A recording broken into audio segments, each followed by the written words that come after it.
तो दोस्तों आज जो है हमारा चैप्टर 9 का सेकेंड पार्ट होने वाला है, जो कि बहुत छोटा था, इसीलिए मैं उसमें एक कोट ऐड कर दी हूँ। वो कोट एक्चुअली मुझे बहुत अच्छा लगा, जो कि हमारा जो पूर्व प्रेसिडेंट जो थे, हमारे राष्ट्रपति जो थे डॉक्टर एपीजे अब्दुल कलाम, जो कि साइंटिस्ट थे, हमारा यूथ का जो आइकॉन थे, स्टूडेंट्स, हर एक स्टूडेंट के लिए जो इंस्पिरेशन थे, और हमारा तीनों मिलिट्री फोर्स का जो हेड भी थे, हमारे नेशन का जो प्राउड थे, है ना।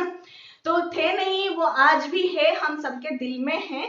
तो उनसे एक इंस्पिरेशन लेते हुए आज हम अपना लेसन स्टार्ट करेंगे। तो पहले चलते हैं उस कोट की तरफ।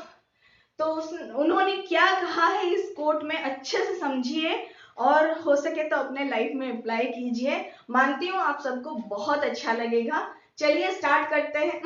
स्टार्ट करने से पहले मैं बता देती हूँ, मैं हूँ सुतपा और मेरा चैनल का नाम है लर्न राइट अवे बाय सुतपा। और सब्सक्राइब करना मत भूलिए, शेयर कीजिए अपने दोस्तों के साथ, ठीक है। तो चलिए कोट की तरफ। Man needs a lot of difficulties in life because they are necessary to enjoy the success. तो इसमें क्या है, बहुत बहुत बड़ा चीज है। मतलब जो आजकल हम सब लोग सक्सेस के पीछे ही भागते हुए दिखते जा रहे हैं ना, सबको चाहिए सक्सेस, लेकिन पेन किसको नहीं चाहिए। थोड़ा सा भी डिफिकल्टीज आ जाए तो हम लोग सोचते हैं कि चलो यहाँ पे हमारा सक्सेस तो क्या, हमारा लाइफ का ग्रोथ ही खत्म हो गया है ना। नहीं, ऐसा नहीं होता है, क्योंकि उन्होंने खुद ये चीज कहा है बाय एक्सपीरियंस। उनका जो एक्सपीरियंस था उसके बेसिस के हिसाब से ही उन्होंने ये कोट दिया था कि आपको अगर मतलब डिफिकल्टीज फेस करने की अंदर मतलब साहस नहीं है या फिर करेज नहीं है, तो आप सक्सेस का स्वाद जो है चख नहीं सकते, है ना। तो इसीलिए सक्सेस को चखने के लिए हमें डिफिकल्टीज को फेस भी करना पड़ेगा, उसका भी टेस्ट हमें लेना पड़ेगा। जब तक हमें मतलब डार्क नहीं दिखेगा तब तक लाइट का फील क्या है हम जान नहीं पाएंगे, है ना। तो इसीलिए लाइट को जानने के लिए डार्क भी जरूरी है। तो उसी से स्टार्ट करते हैं हमारा आज का lesson, chapter 9 the living organisms, it's characteristics and it's habitats. And जो चैप्टर था उसमें पहला जो हम टॉपिक में डिस्कस, पहला जिसका ही जो पार्ट 1 था उसमें हम लोग डिस्कस ये किए थे कि हैबिटेट जो होता है, जहाँ पे मतलब हमारा प्राणी जगत रहता है, उसको उसका हैबिटेट कहा जाता है। उसमें दो तरह का कंपोनेंट रहता है, एक होता है बायोटिक, दूसरा होता है एबायोटिक। तो बायोटिक जनरली उसे बोला जाता है जो कि लिविंग होता है, मतलब जो कुछ करने में क्षमता रखता हो, और जो कुछ अपने आप से कुछ नहीं कर सकता, जो एकदम से स्टैंड स्टिल होके पड़ा रहता है, उसको हम लोग नॉन लिविंग बोलते हैं, जिसको कि कुछ भी करने के लिए किसी लिविंग कंपोनेंट का हेल्प चाहिए, ठीक है ना।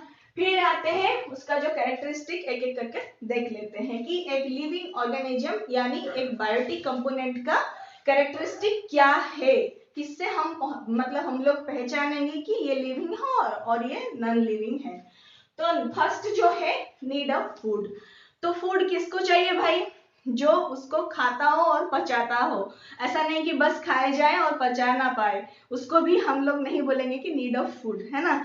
तो जो नॉन लिविंग कंपोनेंट है वो खाना ना खाता है ना उसको पचाता है ना। तो बस लिविंग कंपोनेंट जो होता है, मतलब आप चाहे एनिमल का सेक्शन ले लीजिए या फिर प्लांट का सेक्शन ले लीजिए, सबको जो है ग्रो करने के लिए, सरवाइव करने के लिए, या फिर मतलब बचने के लिए, या फिर बचा रहने के लिए फूड चाहिए, है ना।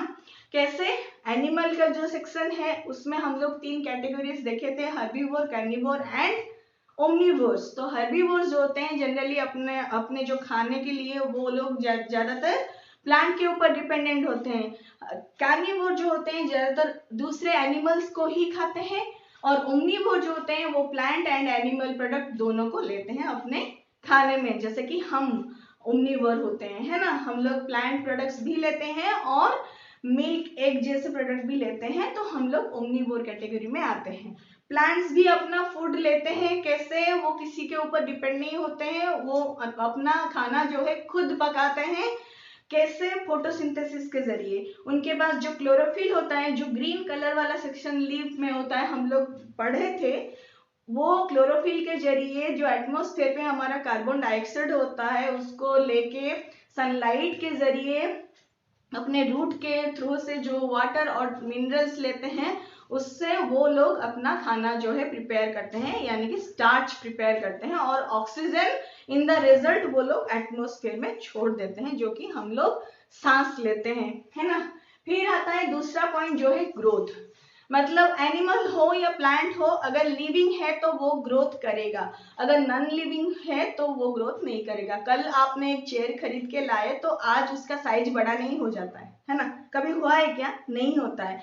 लेकिन जो बच्चा हमारे घर में रहता है बाय टाइम वो ग्रो करके हमारे साइज का हो जाता है और फिर बाद में वो हमसे भी बड़ा हो जाता है।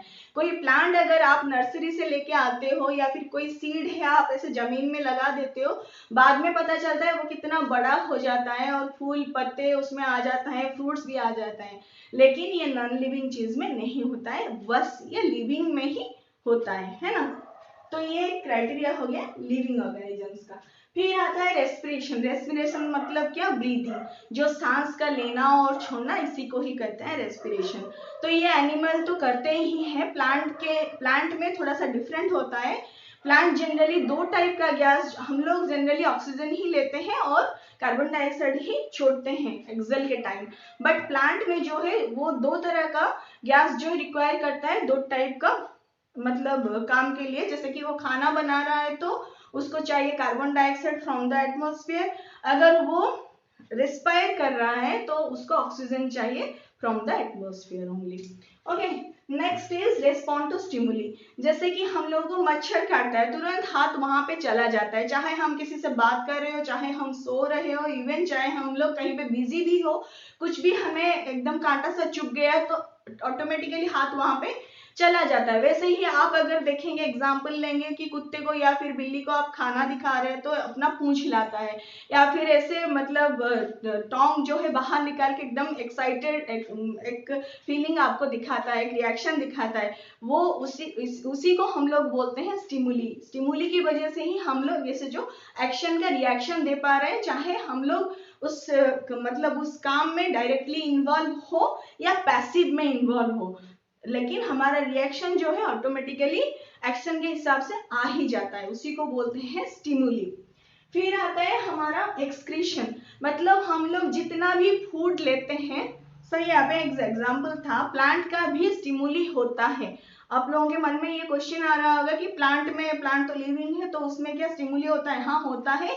मिमोसा प्लांट आप लोगों ने देखा होगा कि वो जो टच मी नॉट बोलते हैं उसको, टच मी नॉट प्लांट जो बोलते हैं, उसका हिंदी नेम एक्चुअली में मुझे मालूम नहीं है।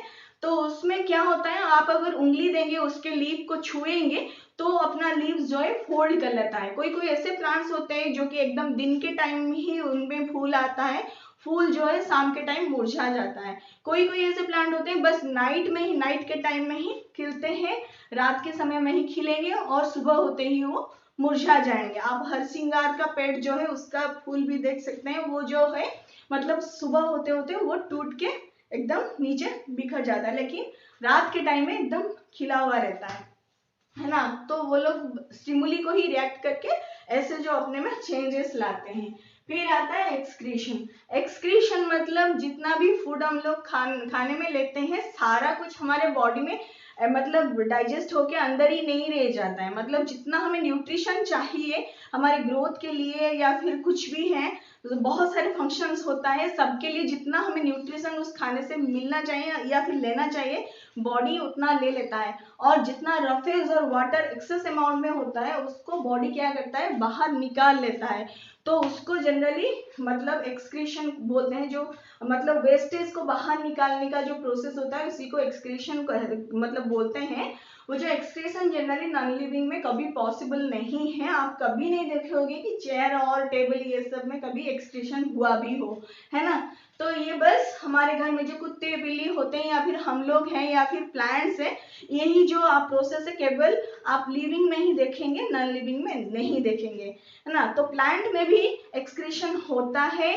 जब प्लांट में एक्सक्रीशन होता है तो सारे प्लांट्स ऐसे सारा उनका जितना भी एक्सक्रीटरी मटेरियल या फिर वेस्टेज मटेरियल जितना भी है, ऐसा वो लोग बाहर ऐसे फेंक नहीं देते हैं। कुछ कुछ उनमें ही डिफरेंट पार्ट्स में डिफरेंट फॉर्म के हिसाब से वो लोग स्टोर कर लेते हैं, बाद में जाके वो भी हमारे लिए काम में आता है। फिर आता है रिप्रोड्यूस देयर ओन काइंड, जो मतलब रिप्रोडक्शन है जनरली लिविंग कंपोनेंट ही कर पाते हैं अपने स्पेसीज को बचाने के लिए, या फिर अपने जो बंस है उसको बचाने के लिए लिविंग कंपोनेंट ही ऐसा करते हैं। चेयर टेबल कभी अपना खुद का स्पेसीज खुद से नहीं बढ़ाते हैं। ये जो लिविंग कंपोनेंट है आपने देखा होगा, कुत्ता बिल्ली जो है अपना खुद का ही एक रूप को छोटे साइज में वो लोग बर्थ करते हैं, मतलब जन्म देते हैं। कोई मतलब ऐसे एनिमल्स होते हैं जो कि अपना खुद का रूप का तो मतलब बर्थ नहीं दे पाते हैं, जन्म नहीं कर पाते हैं, तो वो लोग क्या करते हैं, एग देते हैं, मतलब अंडा देते हैं। जैसे कि आप देख सकते हैं मछली हो गया, या फिर जो हमारा मुर्गी हो गया, या फिर स्नेक्स, डिफरेंट टाइप के स्नेक्स हो गए, बर्ड्स हो गए, ये सब जो है अंडा देते हैं, है ना। तो उस टाइप का रिप्रोडक्शन होता है। प्लांट में भी होता है, प्लांट जो है सीड देता है, या फिर उसका जो पोलन ग्रेन्स होता है उससे लेकर भी उसका जो है डिफरेंट टाइप का स्ट्रक्चर फॉर्म होता है, या फिर कोई कोई तो प्लांट का कटिंग से भी उसका डिफरेंट स्पेसीज जो है डिफरेंट प्लांट जो है बन जाता है ना। तो इस तरह मतलब प्लांट्स भी जो है अपना रिप्रोडक्शन करते हैं। फिर आता है movement. Movement generally living component ही कर पाते हैं, हम लोग खुद से चल फिर पाते हैं, एनिमल्स कर पाते हैं। प्लांट्स भी, क्रीपर जो हो गया वो एक जगह से स्प्रेड हो के दूसरी जगह तक फैल जाता है। प्लांट का ब्रांचेस या फिर फूल जो है बड़ा होता है, या फिर ये सब जो क्राइटेरिया है केवल ये आपको लिविंग कंपोनेंट में ही देखने को मिलेगा, कभी नॉन लिविंग में ये सब आपको देखने को नहीं मिलेगा। तो ये सब जो बेसिक क्राइटेरियाज है ये सब आपका जो है ऑर्गेनिजम्स का कैरेक्टरिस्टिक है। तो इतना ही आपके बुक में दिया हुआ था इसी एग्जाम्पल के साथ। तो आई होप कि आप सबको क्लियर हो गया हो, और इसमें आपका चैप्टर जो है खत्म हो जाता है। तो नेक्स्ट चैप्टर आगे वाले लेसन में हम लोग कवर करेंगे। अगर मेरा वीडियो अच्छा लग रहा, पढ़ाना अच्छा लग रहा, तो कमेंट कीजिए, लाइक कीजिए, सब्सक्राइब कीजिए, दोस्तों के साथ शेयर करना मत भूलिए। Thank you so much. स्वस्थ रहिए, खुद को इंस्पायर करते रहिए, आगे बढ़िए। नमस्ते।